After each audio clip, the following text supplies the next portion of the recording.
नहमदुहु व नसल्ली अला रसूलिहिल करीम अम्मा बाद फ़अऊज़ु बिल्लाहि मिनश शैतानिर रजीम बिस्मिल्लाहिर रहमानिर रहीम अल्हम्दुलिल्लाहि रब्बिल आलमीन।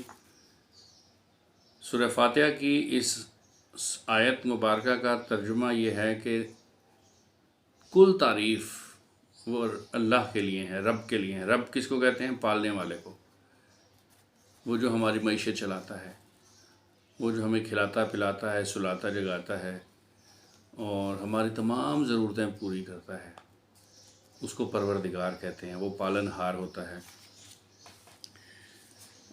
मैं बहुत स्ट्रेटली असल इशू की तरफ आना चाहता हूँ कि इस वक्त पाकिस्तान में जो बहुत एक गहमा गहमी है और एक जो बहुत मुख्तलिफ़ सियासी और अवामी और मज़हबी और इल्मी हलकों में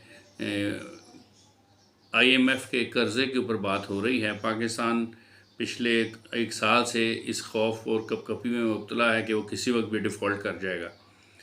तो अब बज़ाहिर ये लग रहा है कि वो डिफ़ॉल्ट नहीं करेगा, क्योंकि एट दी एंड बिल्कुल आखिर किन तबाही के किनारे के करीब पहुंचकर जो हमारी हुकूमत है, वो इस PDM की हुकूमत ये IMF के साथ मुआहदा करने में कामयाब हो गई है। अब वो तकरीबन $3 अरब जो हैं वो रिलीज़ करेगा पाकिस्तान को, जो कि 3 पार्ट्स में होंगे।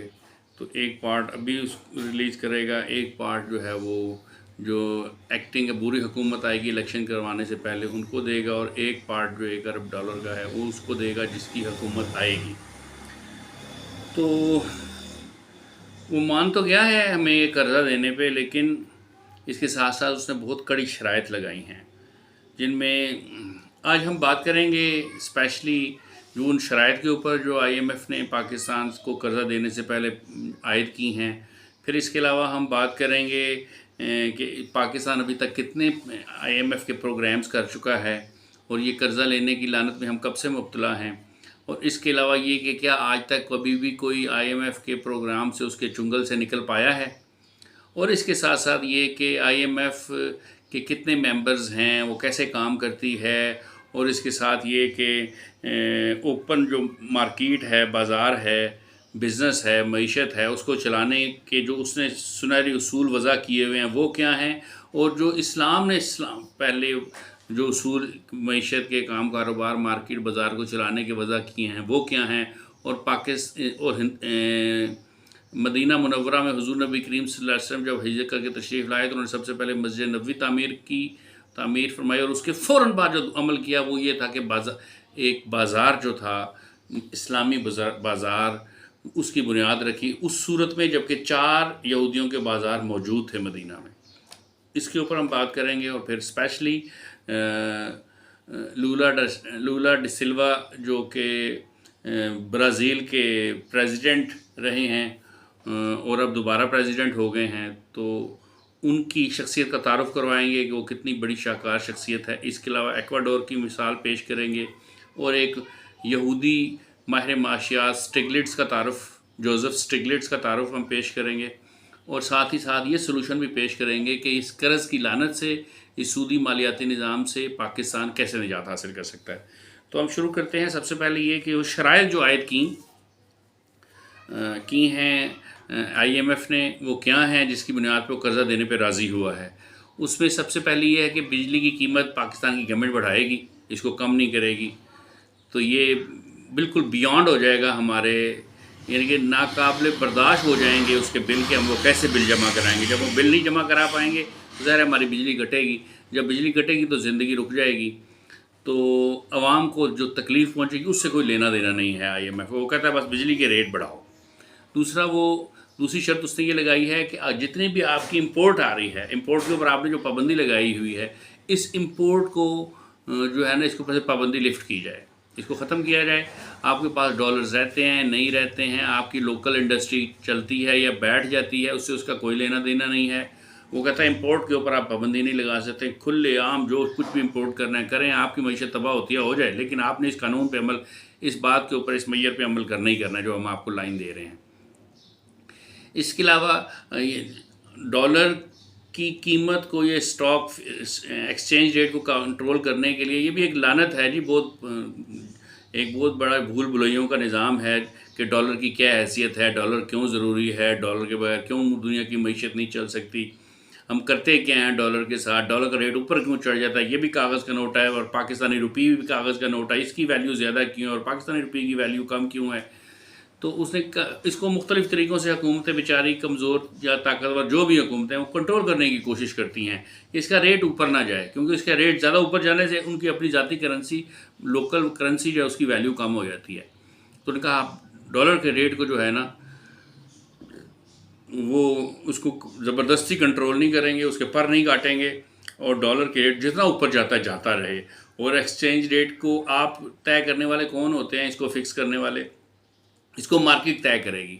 मार्केट कैसे तय करेगी? मार्केट में दो चार माफियाज उठेंगे और उनको लगेगा कि यार इसका रेट अभी बहुत चढ़ना है, तो वो अरबों खरबों रुपए के डॉलर खरीद लेंगे, मार्केट में क्राइसिस पैदा हो जाएगा, डॉलर का रेट ऊपर चढ़ जाएगा। जब डॉलर का बहुत ज़्यादा रेट ऊपर चढ़ेगा तो उस वक्त वो डॉलर मार्केट में ले आएंगे, वो डॉलर बिकेगा, ये नफ़ा कमाएंगे, तो लोग इसके साथ खेलना शुरू हो जाएंगे। वो कहते हैं उनको खेलने दो, आप मर जाओ, आपको कफन ख़रीदने पड़े, पाकिस्तान में कब्रिस्तान जो है 2000 गुना बढ़ जाएं, कोई फ़र्क नहीं पड़ता, लेकिन आपने इस कानून की शर्त के ऊपर भी अमल करना है। दूसरा ये कि पाकिस्तान में स्टेट बैंक को उन्होंने पाबंद किया कि शरह सूद, यानी कि आप किसी को भी कर्जा देंगे, आप किसी बैंक को कर्जा देंगे तो उसको, ये एक रेगुलेटरी अथॉरिटी है स्टेट बैंक, तो उससे इधर उधर तो हो नहीं सकते हैं बैंक्स जो बाकी काम कर रहे होते हैं बैंक्स। तो उन बैंक्स को पॉलिसी ये देनी है गवर्नमेंट ने कि आपने किसी भी शख्स को 20% के शरह सूद से कम के ऊपर कर्जा नहीं देना। ज़ाहिर जब आप इतना बड़ी शरह सूद लगाएंगे, 21-22% जब शरह सूद होगी, इंटरेस्ट रेट होगा पाकिस्तान में, तो कोई इंडस्ट्री क्यों लगाएगा, कोई नया कारोबार कैसे करेगा? वो कैसे ऐसे हो सकता है कि 1 करोड़ रुपए का आप बिज़नेस करें और उसमें से आपको 20 लाख रुपए नफ़ा बच रहा हो? वो 20 लाख रुपए अगर आपने बचा भी लिया तो वो तो आपने उसको देना है, फिर आपका वो करोड़ रुपए उसका वहीं पे खड़ा है जो उसने आपको कर्ज दिया हुआ था बैंक ने। तो ज़ाहिर है कोई कर्ज नहीं लेगा, कोई नई इंडस्ट्री नहीं लगेगी, नया बिजनेस नहीं लगेगा, तो आप मज़ीद तबाह होंगे। और ये भी याद रखिए कि इस वक्त पूरे पाकिस्तान, पूरी दुनिया के किसी भी मुल्क में आप इंटरेस्ट रेट देखें, जो दुनिया में सबसे बुलंद तरीन इंटरेस्ट रेट है वो पाकिस्तान का है। क्यों? हौसला शिकनी करने के लिए, इसलिए कि आम आदमी कर्जा ना ले सके, और कर्जा ना ले सके तो और उसके एवज़ में क्या हो कि नई इंडस्ट्री ना लगे, यहाँ पे क्राइसिस पैदा हो, यहाँ पे भूख पैदा हो, यहाँ पे अफलास पैदा हो, यहाँ पे दहशतगर्दी पैदा हो, यहाँ पर मारधाड़ हो, डकैती हो, चोरी हो, लोग आटे के लिए तरसें, पानी के लिए तरसें, चीनी के लिए तरसें, दूध के लिए तरसें, पैनाडॉल के लिए तरसें, इलाज करवाने के लिए तरसें, अपनी बच्चों की शादी करवाने के लिए तरसें। इसके अलावा जो प्राइवेटाइजेशन है, इनके निजकारी, आपको प्रॉब्लम है ना, ये बहुत बड़ा इदारा है, क्या ज़रूरत है आपको इसको प्राइवेटाइज़ कर दें। तो हमने आगे सारी चीज़ें भेज दी हैं, कराची का एयरपोर्ट भेज दिया हमने, इस्लामाबाद का एयरपोर्ट भेज दिया, अब हम और क्या करेंगे, रेलवे भेज देंगे।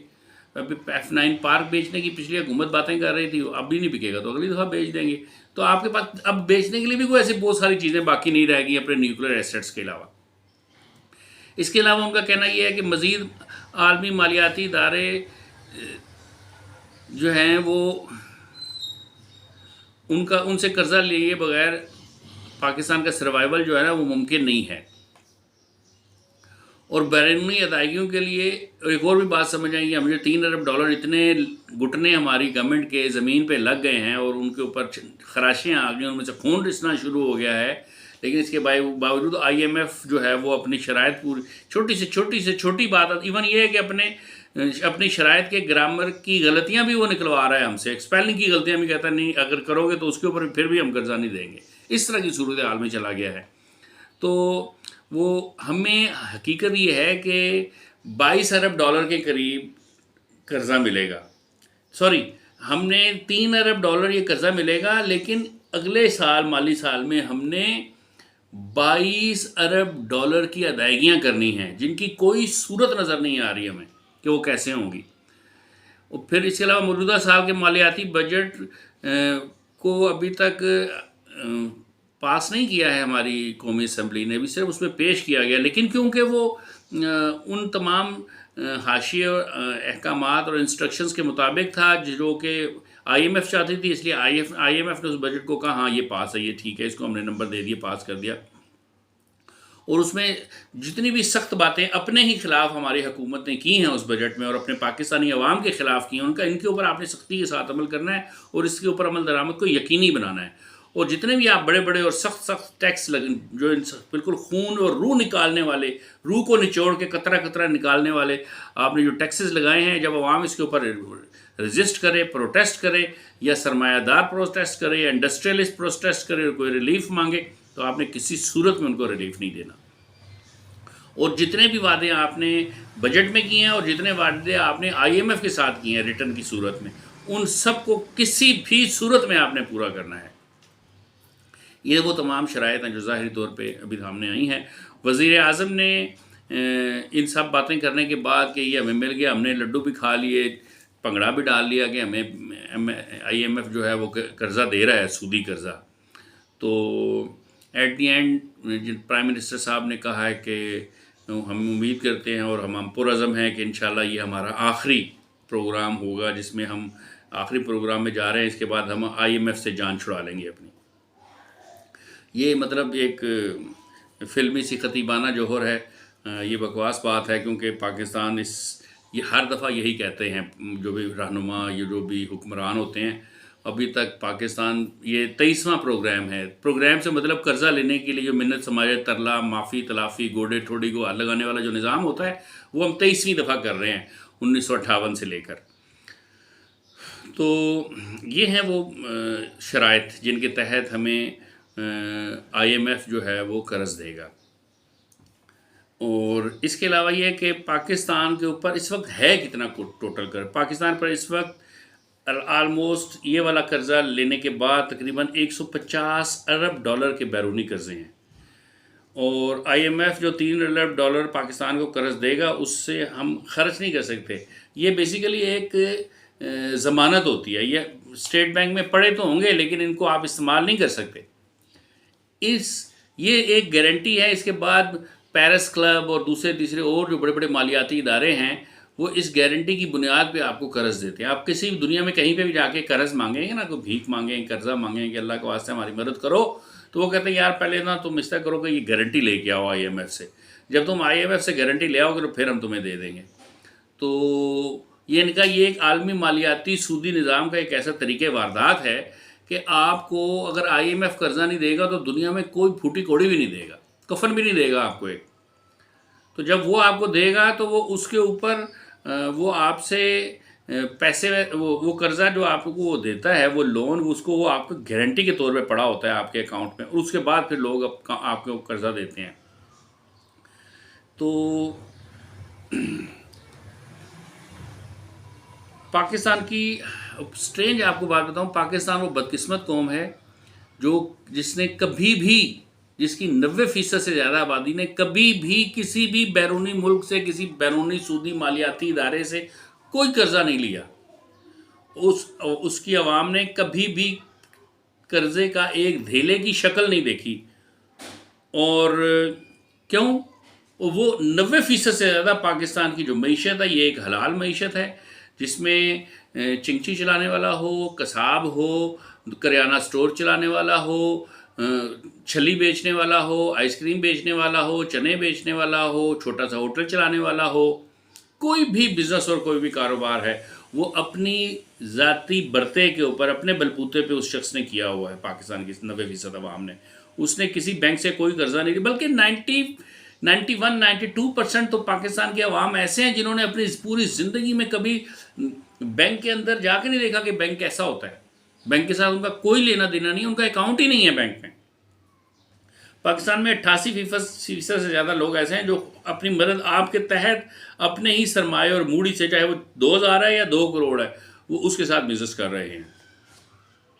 पाकिस्तान में 90% मईशत हलाल, जैसे मैंने बताई है। जो फॉर्मल जो एम्प्लॉयमेंट है ना वो बमुश्किल तमाम 12% है। तो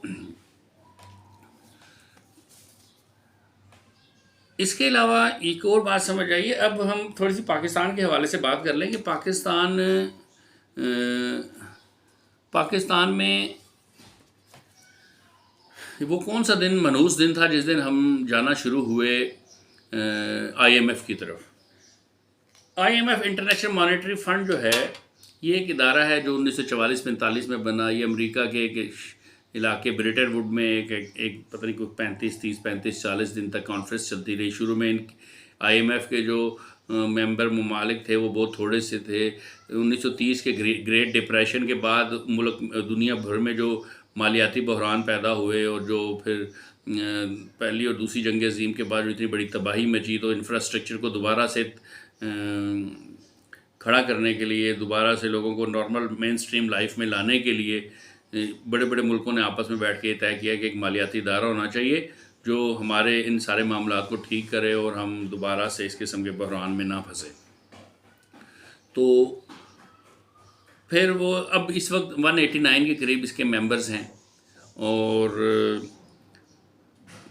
इसके जो बुनियादी काम है वो मैं आपको बताने से पहले ये बताता हूँ कि पाकिस्तान जो है वो कैसे इसमें फंसा है। पाकिस्तान में सबसे पहला जो कर्ज़ा लिया है वो 8 दिसंबर 1958 को पाकिस्तान ने पहली मरतबा IMF से $25,000 का सूदी कर्ज लिया। 16 मार्च 1965 को पाकिस्तान ने IMF से $35,000 का सूदी कर्ज लिया। फिर 17 अक्टूबर 1968 को $75,000 लिए। फिर 1973 को $84,000 लिए। फिर 1974 में 2 मरतबा $75,000 सूदी कर्जे पे लिए। उसके बाद 1980 में ज़ियाउल हक ने $3,49,000 कर्जे पे लिए, सूदी कर्ज लिया। अब तक हम IMF के 22 प्रोग्राम कर चुके हैं। तो ये आलमी मालियाती इदारों का एक ख़ास निज़ाम है जिसमें वो ये चाहते हैं कि हम पूरे मुल्क को इसी तरह बग़ैर जंग किए, बग़ैर फ़ौज भेजे, बग़ैर बम बारूद टैंक चलाए, जो है ना, कौमों को ग़ुलाम बनाएं और उनके मुल्क को ही ख़रीद लें। वो हम बज़ाहिर तो वहाँ पे हुकूमत ना कर रहे हों, लेकिन सारी जो मर्ज़ी और हुकूमत और पॉलिसीज़ हमारी ही चल रही हों। तो पाकिस्तान को पहले दिन से उनकी उसके ऊपर नज़र थी, 1947 से ही उनके ऊपर नज़र थी। और IMF के सूदी मालियाती निज़ाम में फंसाने में जो सबसे अहम तरीन किरदार अदा किया वो अयूब ख़ान ने अदा किया। अयूब ख़ान एक बहुत बड़ा मुल्क दुश्मन और बहुत कीना परवर और बदनीयत और बदमज़हब और बदकिरदार शख्स था और वो मतलब बड़ी ताकतों का एजेंट था और उसके ऊपर बहुत खौफनाक किस्म के इल्ज़ामात हैं कादियानी होने के। और आज तक उसने या उसकी औलाद ने या फिर उनकी औलाद में से किसी ने उसका इनकार नहीं किया, ना ही अपनी सफाई पेश की। और इसके ऊपर मैं ज़्यादा बात नहीं करना चाहता, लेकिन ये एक हकीकत है। और इसके साथ साथ जो हमारा पहला फाइनेंस मिनिस्टर था, पहला तो नहीं था वो, लेकिन जो वो फाइनेंस मिनिस्टर जिसने हमें IMF के चंगुल में फंसाया, उसका नाम मोहम्मद शुएब ख़ान था। और ये वो बंदा था जिसने जो वाइस प्रेसिडेंट भी रह चुका है, वर्ल्ड बैंक का रह चुका हुआ था। इसने पाकिस्तान को, और ये भी कादियानी था, और इसने पाकिस्तान को सूदी कर्ज़ों में फंसाया। और शुरू में ये कर्ज़े की आदत, ये लत पड़ी हमें और फिर हम इसमें फंसते चले गए। और सबसे ज़्यादा ज़रदारी साहब के दौरे हुकूमत में हमने जो कि बिलियन ऑफ डॉलर्स में कर्ज़ जो था वो हमने वसूल किया। पाकिस्तान के ऊपर खाली ये वाले कर्ज़े नहीं हैं, पाकिस्तान के ऊपर इसके अलावा 28,100 अरब रुपए में पाकिस्तान के अंदरूनी कर्ज़े भी हैं जो उन्होंने लोकल बैंकों से ले रखे हैं। और पिछले 1 साल में हमने अपने मकामी पाकिस्तानी बैंकों से 10,000 अरब रुपए का कर्ज़ लिया है हमारी हुकूमत ने। तो अब ये कर्ज़ क्या होते हैं? अब देखें, ये कर्ज़ इस तरह के हैं, ये कर्ज़ उससे ज़्यादा खौफनाक हैं जो बैरूनी कर्ज़े हैं हमारे, क्योंकि हमने इनके ऊपर भी बहुत बड़ा इंटरेस्ट देना होता है। और ये जो इंटरेस्ट हम देते हैं, ये क्योंकि हमारे यहाँ पे बैंक्स जो हैं वो नेशनलाइज नहीं हैं इंडिया की तरह, तो बैंक जो है वो हमें इंटरेस्ट के ऊपर हमारी गवर्नमेंट को कर्ज़ा देता है और हम भी उसको नेशनलाइज हमारे सियासतदान और हमारे जो हुक्मरान नहीं करना चाहते, क्योंकि वो उनको फ़ायदा पहुँचाना चाहते हैं। होता यूँ है कि ये एक साइकिल है कि जब यही जो बड़े बड़े बैंक होते हैं, ये जब सियासतदान जब इलेक्शन लड़ते हैं तो वो उनको फाइनेंस करते हैं, उनकी इंतखाबी मुहिम के ऊपर पैसे लगाते हैं। जब वो उनको जितवा के ऊपर लेके आते हैं तो ये फिर उनसे कर्ज़े लेते हैं और उन बैंकों से कर्ज़े लेने के बाद उनका बैंकों को सूद की शक्ल में पैसे वापस करते हैं। तो ये जो पैसे कर्ज लेते हैं, उस कर्ज को, जिस सरमाए को जहाँ इस्तेमाल करते हैं, वहाँ से जो नफ़ा आता है उसमें से कर्जा और सूद वापस नहीं करते बैंकों को हमारे हुक्मरान, बल्कि वो आम आवाम का पैसा होता है जो बैंकों में पड़ा होता है। बैंक जो है वो हमारे असल बादशाह तो हमारे वही है ना, सारा किबला और काबा तो बैंक ही है पाकिस्तान में। तो वो हमारी मर्ज़ी के ख़िलाफ़ वो बैंक का पैसा हमारा पैसा उठा के बैंक जो है वो हुकूमत को दे देता है। हुकूमत उसको अपने अल्ले तल्लों में इस्तेमाल करती है, उसमें से कोई भी चीज़ वो वापस नहीं देती, और फिर वो असल रकम और उसका इंटरेस्ट पूरा करके बैंकों को देने के लिए ये दोबारा आवाम के ऊपर टैक्सेस लगाते हैं और उनका खून निचोड़ते हैं, चीज़ों को महंगा करते हैं, उनकी ज़िंदगी को अजाब और जहन्नम बना देते हैं, और फिर उनकी हलाल की कमाई, खून पसीने की कमाई उनसे लेके छीन के उनके मुंह से निवाला छीनने के बाद वो बैंकों को दे देते हैं। तो हुक्मरानों को तो अपनी जेब में से कुछ देना नहीं पड़ता। तो ये वाला जो साइकिल है ये भी बहुत ख़तरनाक है। भुट्टो साहब ने जब इसको नेशनलाइज किया था बैंकों को, तो उस वक्त बहुत शोर शराबा मचा था, बड़ी क़यामत खड़ी की थी मुख्तलिफ़ किस्म के हलकों ने, और फिर उसको ज़्यादा अरसे तक चलने नहीं दिया गया। वो नेशनलाइज करने का जो प्रोग्राम था बैंकों का, नेशनलाइज तो हमने किए, लेकिन भुट्टो साहब ने किए, लेकिन इस पॉलिसी को तसलसल हासिल नहीं हो सका। तो अगर ये ऐसा ना होता तो कोई मसला नहीं था। ये हमारे ऊपर कर्ज जो है ये सिर्फ कर्ज होता है, इसका सूद ना होता। ये जो 28,100 अरब रुपए का जो कर्ज है ना, जब आप इसका पड़ताल करेंगे ना, तो ये बेसिकली 10,000 15,000 अरब से ज़्यादा का कर्ज नहीं होगा, बाकी सारा सूद ही होगा। तो अगर हमने ये बैंक नेशनलाइज किए होते तो हमारे ऊपर ये कर्ज, ये सूद की लानत ही ना होती अंदरूनी तौर पे। क्योंकि हमने आवाम को बताया होता कि गवर्नमेंट ने बैंक नेशनलाइज कर ली है और आवाम के पैसों को इस्तेमाल कर रही है, जब ज़रूरत पूरी हो जाएगी तो ये इनको वापस करके बैंकों में दे देगी और आवाम अपने पैसे निकलवा सकेंगे। लेकिन अगर ऐसा करेंगे तो फिर वो अपने मियाँ मंशा जैसे लोग कैसे पैदा होंगे, वो हबीब ग्रुप वाले लोग कैसे पैदा होंगे, वो कसब बैंक वाले लोग कैसे पैदा होंगे, वो फिनका कैसे पैदा होगा। वो जब ऐसा करेंगे तो फिर वो कशफ बैंक और फिनका, और वो जो फ़िज़ा में कैसी चांद निकला ज़मीन भी चांदों से भर गई है, उस जैसी लड़की गाना गाने वाली जो 90s में गाने गाती थी, वो किस तरह कशफ बैंक की मालिक बन सकती होगी, और फिर वो यूरोप में 2 जजीरे ख़रीद लेगी, इतनी अमीर हो जाएगी। वो कैसे होगी जब गवर्नमेंट उनसे कर्ज लेगी और फिर उनको इसको मनी मार्केट कहते हैं। तो ये एक छोटी सी पिक्चर है पाकिस्तान की, और इसके साथ साथ ये कि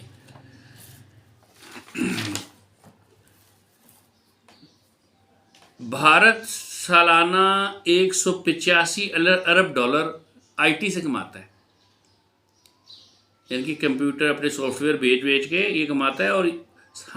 और ये वो पैसे 185 अरब डॉलर के सऊदी अरब एक साल में, जो इतना बड़ी ऑयल प्रोड्यूसिंग कंट्री है, एक साल में 185 अरब डॉलर नहीं कमाती तेल बेच के दुनिया को, जबकि ये उससे ज़्यादा पैसे सिर्फ सॉफ्टवेयर बेच के कमा रहा है, और हमारे से 7 गुना ज़्यादा वो अपनी फ़ौज के ऊपर खर्च करता है।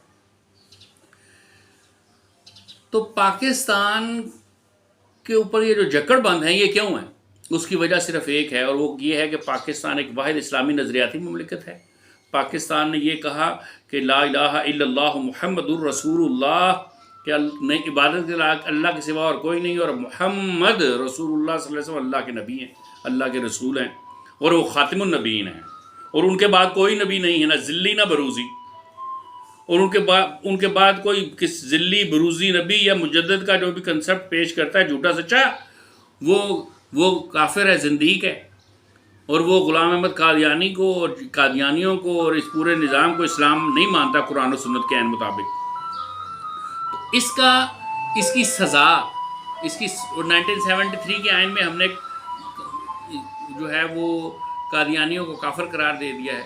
तो उसकी सज़ा देने के लिए हमें, उसकी वजह से हमें पनिश करने के लिए ये एक गठजोड़ है आलमी मालियाती सूदी मालियाती इदारों का, बड़ी ताकतों का और कादियानियों का, तो जिसके तहत वो मुसलसल हमें इस सारे अजाब में फंसाते चले जा रहे हैं।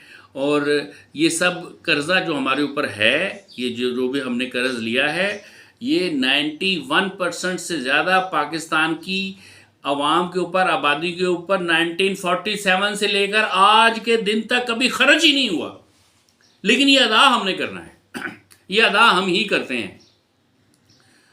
तो IMF या वर्ल्ड बैंक या पेरिस क्लब या और जो कोई भी, ये हमें तो ये भी सही तरीके से हमारे आवाम को ये नहीं पता बेचारों को कि ये कर्ज हमें सूदी कर्ज मिलता कैसे है, कि जब हमें 3 अरब डॉलर दे देगा तो क्या 3 अरब डॉलर से हमारे सारे दुख सारे गम दूर हो जाएंगे? जो पाकिस्तान ICU में पाकिस्तान की मईशत पड़ी है ये नॉर्मल हो जाएगी?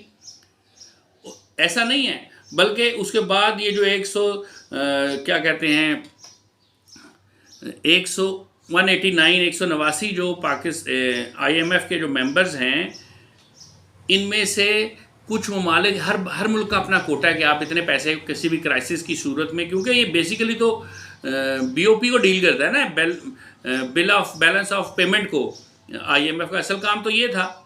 IMF के असल मकासद क्या थे? IMF के मकासद ये थे कि दुनिया भर में तमाम मुल्कों की, स्पेशली जो LDC हैं, लेस डेवलपिंग कंट्रीज़ हैं, उनकी मईशत को की निगरानी करना कि वो कर क्या रहे हैं, वो ख़राब तो नहीं हो जाएगी उनकी मईशत। दूसरा, उनको टेक्निकल असिस्टेंस प्रोवाइड करना। और तीसरा, जब कहीं पे भी वो BOP में फंस जाएं तो उनको मनी लैंडिंग करना, मतलब पैसे उनको कर्ज की शक्ल में देना।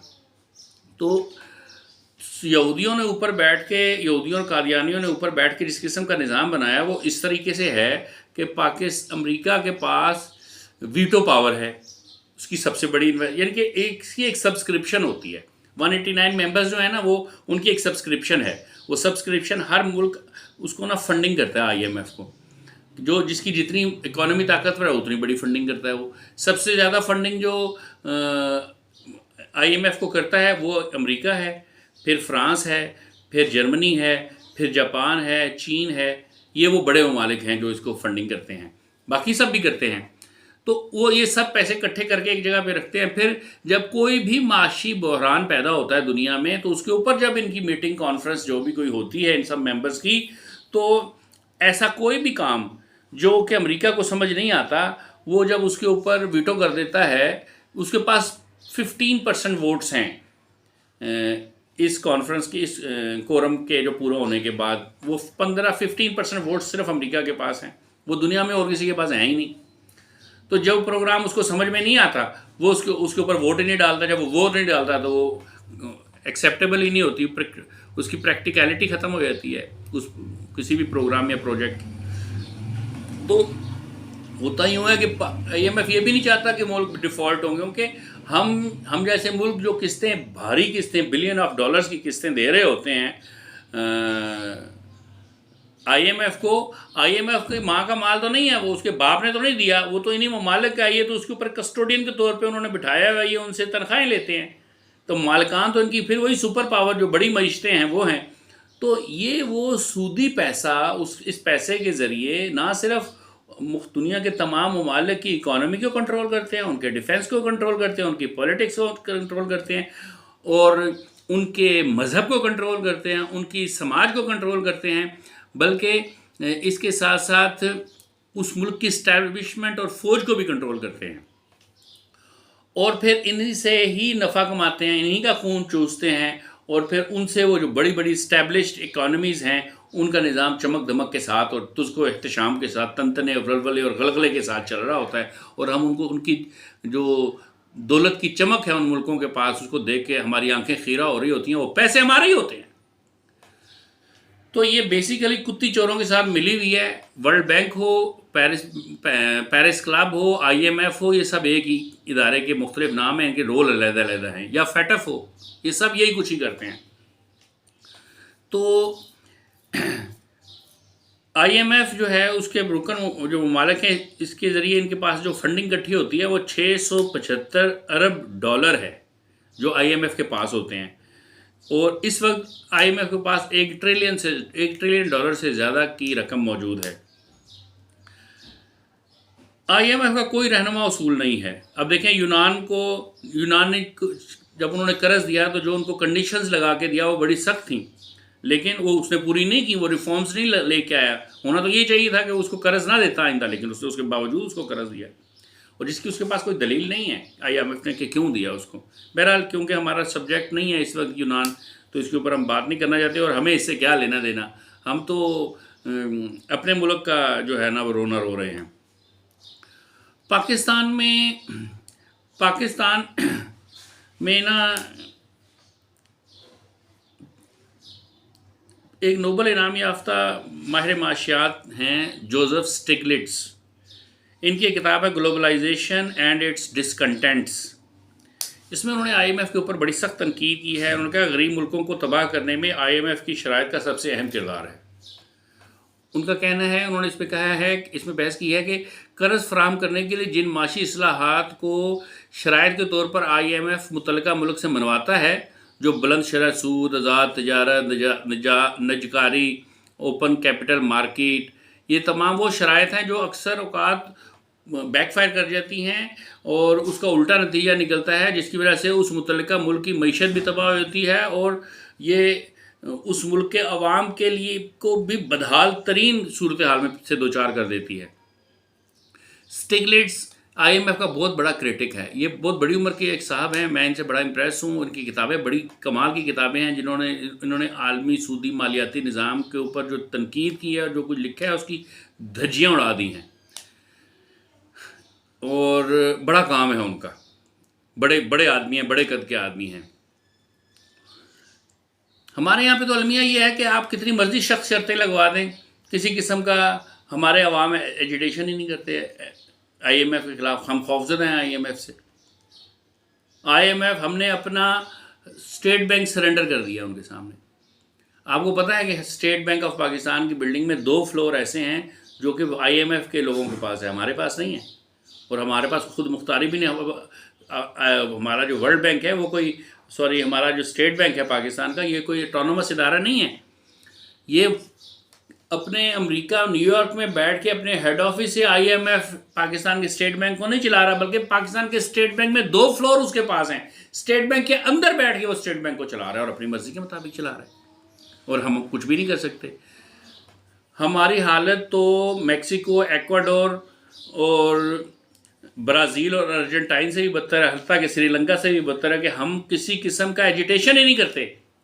हमारे मजहबी रहनुमा हों, सियासी रहनुमा हों या दानिश्वर हों, कोई एक स्टेटमेंट भी IMF के ख़िलाफ़ देने के लिए घबराता है, डरता है। तो क्या ये हमें मुंह में डाल लेगा, खा जाएगा? क्या वैसे ही खा गया वो। अब हम डिस्प्रिन खा के मरे या एटमी मिसाइल हमें लगे मरे, इससे फ़र्क तो कोई नहीं पड़ता।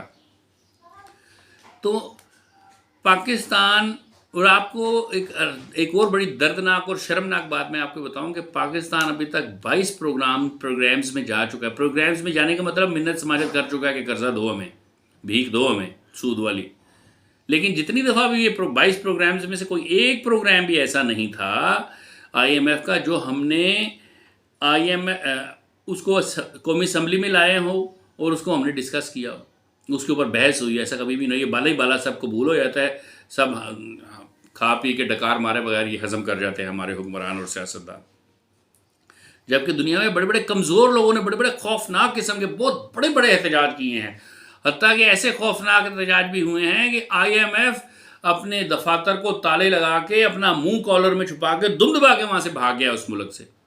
तो हमारे अंदर ऐसा कोई करज ही नहीं है, ऐसी कोई अंडर करंट्स ही नहीं है, ना अवाम में नज़र आते हैं, ना ही हमारे रहनुमाओं में नज़र आते हैं कि इसके खिलाफ हम बात तो करें कि यार ये आप कंडीशनैलिटीज़ ये जो आप लगा रहे हो हमारे मुल्क के ऊपर, ये देखें ये 20 रुपए का पेन है, ये 20 रुपए का पेन है। ये पेन 120 रुपए का कैसे हो सकता है जबकि इसके अंदर कोई वैल्यू नहीं ऐड ना हुई हो? या तो ये इंक के बगैर चलता हो, या तो हो ये इसके अंदर बल्ब भी जलते हों, या तो हो ये एक ही वक्त में उर्दू अंग्रेज़ी भी लिखता हो, और ये हो कि हाथ में पकड़े बगैर ही ये रशियन ज़बान में मजमून लिख देता हो चैट GPT 4 की तरह। ऐसी कोई भी आपने इस पर वैल्यू ऐड नहीं की।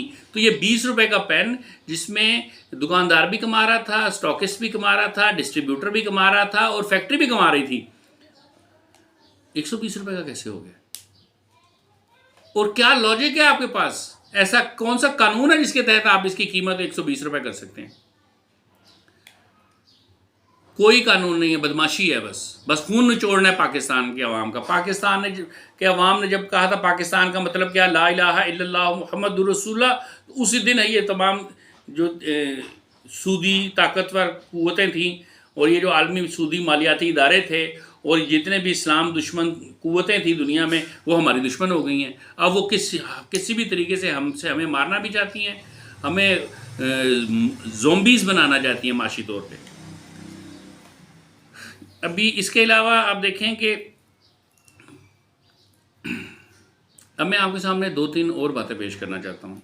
एक बात ये कि ये जान लीजिए, इसके सारे खाली मसाइल बताएंगे तो क्या मज़ा आएगा आपको, तो सब बता देंगे, कोई सोल्यूशन भी तो होना चाहिए ना, तो सोल्यूशन की भी बात करते हैं। देखें 2000 अभी एक्वाडोर ने अपने जो उसके ऊपर जो कर्जे थे, इन्होंने कहा जी दो, इनका हमारे पास तो नहीं है, उस मुल्क के प्रेसिडेंट ने कहा। तो उसने ना एक कमीशन बिठा दिया, उन्होंने कहा कि 1976 से लेकर 2006 तक जो भी हमने IMF से कर्जे लिए हैं ना, इनकी इसकी ज़रा पड़ताल करो कि ये कर्जे इस्तेमाल कहाँ हुए हैं।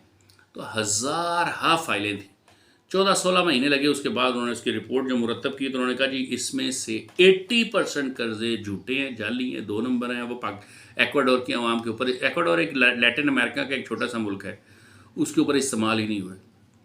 तो उस मुल्क के सदर ने क्या किया कि एक्वाडोर में जो IMF का जो ऑफिस था, वो भाई उस ऑफिस को उसने ताला लगा दिया और उनका सबको कहा निकलो भाग जाओ यहाँ से, कोई पैसा वैसा नहीं है। उन्होंने कहा हम कुछ भी नहीं देंगे, हमारे पास है ही नहीं, ये हमारे जिन हुक्मरानों ने लिए थे वो उन्होंने हमारे एक्वाडोर के अवाम के ऊपर लगाए ही नहीं है। तो ये जो हमारी कौम ने तो ये कर्जा लिया नहीं था, ये हुक्मरानों ने इसे लिया था। उनकी जहाँ कहीं भी दुनिया में प्रॉपर्टी है उसको जब्त कन्फिस्केट कर लो और उनसे जाके पैसे पूरे करो, हमारे पास कोई पैसा वैसा नहीं। एट दी एंड क्या हुआ? एट दी एंड ये हुआ कि उन्होंने कहा जी सर, वो आखिर में जब वो ये बात तय हो गई कि ये तो हम कर्जा नहीं लेंगे, हौसला था ना, बात तो की ना खड़े हो गए सामने, तो उन्होंने सिर्फ 2% कर्ज उनसे लिया और 78% कर्ज उनको छोड़ दिया IMF ने। और उसके बाद फिर एक्वाडोर जो है वो क्लियर हो गया। जो एक्वाडोर क्लियर हुआ तो ब्राज़ील को भी हौसला आ गया कि यार ये तो ऐसा हो सकता है।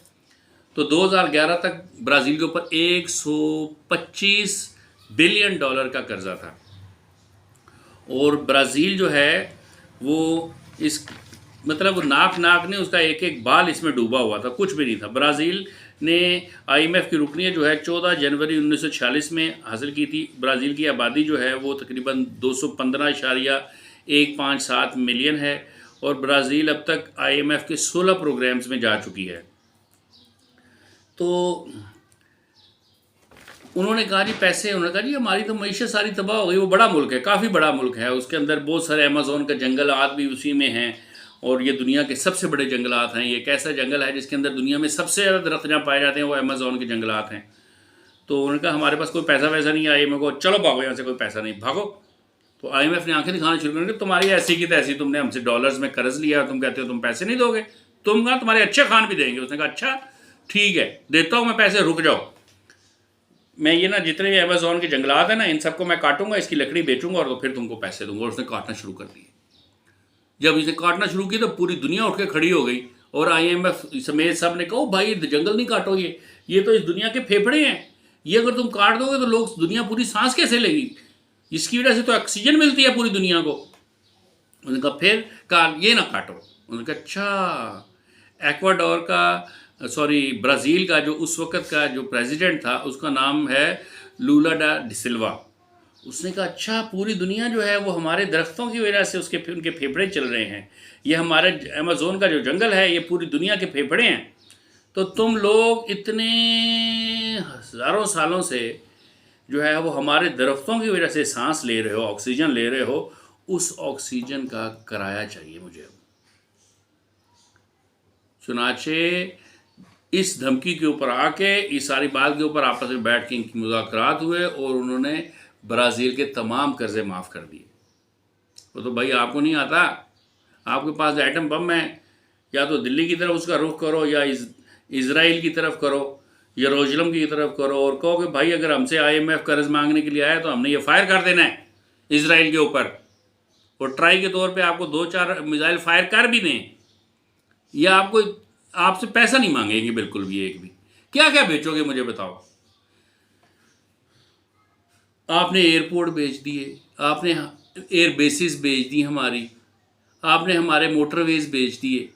आखिर में फिर सदर और वज़ीर आज़म के की बेटियां और सदर और वज़ीर आज़म और हमारे सियासी रहनुमाओं की बहुएं रह जाएंगी, उनकी बीवियां रह जाएंगी जो हमने बेचनी हैं फिर, और क्या बाकी रह जाएगा। और देखें, इस बात को समझें, क्वेश्चन है बहुत बड़ा इस्टेब्लिशमेंट के ऊपर कि ये पाकिस्तान ज़िंदा रहेगा तो इस्टेब्लिशमेंट भी ज़िंदा रहेगी ना। आपने ये जो खेल खेलने हैं तभी खेल सकेंगे ना जब पाकिस्तान होगा, जब एग्जिस्ट कर रहा होगा। जब एग्जिस्ट ही नहीं कर रहा होगा तो कैसे, किसके साथ, किसको आप किस तरीके से ऊपर लेके आएंगे, किस तरीके से डमी प्राइम मिनिस्टर बिठाएंगे। तो अगर ये ना कहें कि आपका कोई रोल नहीं है, आपका हम क्या करेंगे, हमारा रोल नहीं, हमारा काम तो डिफेंस करना है। भाई पाकिस्तान का डिफेंस करना इस वक्त सबसे ज़्यादा जिसे ज़रूरी है वो इंडिया नहीं है, वो अफगानिस्तान नहीं है, वो बुनियादी तौर पे दो बड़ी ताकतें, वो अमेरिका भी नहीं है। दो बड़ी ताकतें हैं, एक वर्ल्ड बैंक और IMF जैसे मालियाती इदारे हैं और दूसरे कादियानी हैं। इनसे आप बचाना आपका पहला फ़र्ज़ है। और आप इसमें जब तक नहीं उतरेंगे, आप जब तक इन मामलात को तय करने की तरफ नहीं आएंगे, पाकिस्तान को सूद से पाक नहीं करेंगे, तब तक ना पाकिस्तान नहीं रहेगा तो इस्टेब्लिशमेंट और फौज की क्या ज़रूरत रह जाएगी पीछे। बहुत बड़े बड़े सवाल हैं पाकिस्तान के इस्टेब्लिशमेंट के ऊपर कि क्या भाई इतनी बड़ी फ़ौज की ज़रूरत है, क्या वाकई पाकिस्तान के हालात इतने ख़राब हैं, क्या पाकिस्तान के इर्द गिर्द के लोग जितनी भी हमसाए मुल्क हैं वो ये नहीं चाहते कि पाकिस्तान बाकी रहे। और ये भी सवाल है कि ऐसी कोई सूरत हाल नहीं है। ऐसे भी बहुत सारे हल्के हैं जो ये समझते हैं कि ऐसी कोई जंगी सूरत हाल है ही नहीं पाकिस्तान के इर्द गिर्द कहीं पे भी। ये जितनी भी सूरत हाल है ये हमारी फ़ौज ने ख़ुद से पैदा की हुई है ताकि हमारी अहमियत और वैल्यू जो है ना वो हम टॉप ऑफ द ट्री रहें, हम सारी प्लेयर्स और सारी जितनी भी प्रिविलेजेस हैं वो हमें मिलती रहें। तो इस वक्त ज़रूरत इस बात की है कि अगर देखें, एक बात समझें, टूटा फूटा, बीमार, मफलूक, भूखा नंगा और माशी तौर पे तबाह हाल पाकिस्तान सिर्फ एक कम्युनिटी के हक में है और वो कम्युनिटी है कादियानी। वो मुसलमानों के हक में नहीं है। ऐसा पाकिस्तान का फ़ायदा ईसाइयों को भी नहीं होगा, ऐसे पाकिस्तान का फ़ायदा हिंदुओं को भी नहीं होगा, ऐसे पाकिस्तान का फ़ायदा अफ़गानिस्तान को भी नहीं होगा, ईरान को भी नहीं होगा, सऊदीया को भी नहीं होगा। जिसको फ़ायदा होगा वो सिर्फ़ और सिर्फ कादियानी है। और कादियानी इसको एक मॉडल स्टेट बनाना चाहते हैं, एक अहमदी स्टेट बनाना चाहते हैं। वो उस यहाँ पे वो सब कब होगा, ये पाकिस्तान के आइन 1973 के आइन की दूसरी तरमीम को ख़त्म करने के लिए, जिसमें उनको कादियानी करार दिया गया, काफिर करार दिया गया है कादियानियों को, उसको ख़त्म करने के लिए वो पूरे पाकिस्तान को ख़त्म करने के लिए तैयार बैठे हुए हैं। और फिर वो यहाँ पे अहमदियों का झंडा लहराएंगे। फिर यहाँ पे वो उनका एक नापाक इदारा है कि इसको अहमदी स्टेट बनाएं, और फिर अहमदी खिलाफत का झंडा पूरी मिल्लत इस्लामिया पे वो लहराना चाहते हैं। तो फिर बताएं आपकी क्या हैसियत औकात होगी। आप उनके टूल नहीं हैं, ये आपने प्रूफ करना है।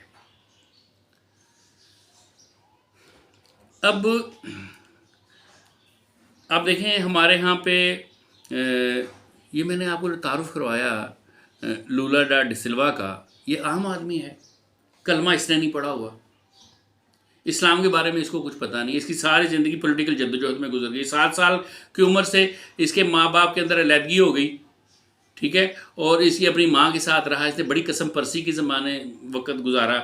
इसने बहुत बड़ा मुल्क है, छोटा मुल्क नहीं है, ब्राज़ील छोटा सा मुल्क नहीं है। इसने जो छोटे काम मजदूरियाँ की हैं, इसने बूट पॉलिश किए हैं। क्या हमारे पाकिस्तान के शुरू से लेकर आज तक जितने भी सदर और वज़ीर आज़म आए, किसी ने बूट पॉलिश किए हैं? मातीर मोहम्मद की तरह केले बेचे हैं? ये सब सोने का चम्मच लेके पैदा हुए हैं, सारे एजेंट हैं। ये सब के सब हालात ऐसे ही रहेंगे। किसी के पास कोई प्रोग्राम नहीं है कि किस तरीके से हम सूद के निज़ाम से बाहर निकलेंगे।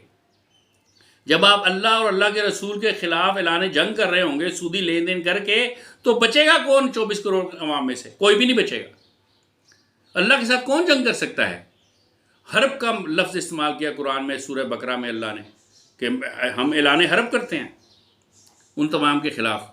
तो जब तक आप सब मर जाओ, आप, मैं, हम सब 24 करोड़ अवाम इस जंग में अपनी जान का नजराना पेश करते, कुछ ना बचे, लेकिन अल्लाह के सामने तो सुरखरू हो जाएंगे कि हमने सूद सूदी निज़ाम से पाकिस्तान की मईशत को पाक करने के लिए अपनी गर्दनें कटवाई हैं। हमने कादियानियों के नापाक अज़ाइम को मट्टी में मलिया मेट करने की वजह से अपनी गर्दनें कटवाई हैं। तो वहाँ तो सुरखरू हो जाएंगे, मजलूम भी होकर पेश होंगे या जालिम बन के पेश होना चाहते हैं वहाँ पर। याद रखें, इस्लाम इनकम टैक्स को नहीं मानता, सेल्स टैक्स को नहीं मानता, लेवी को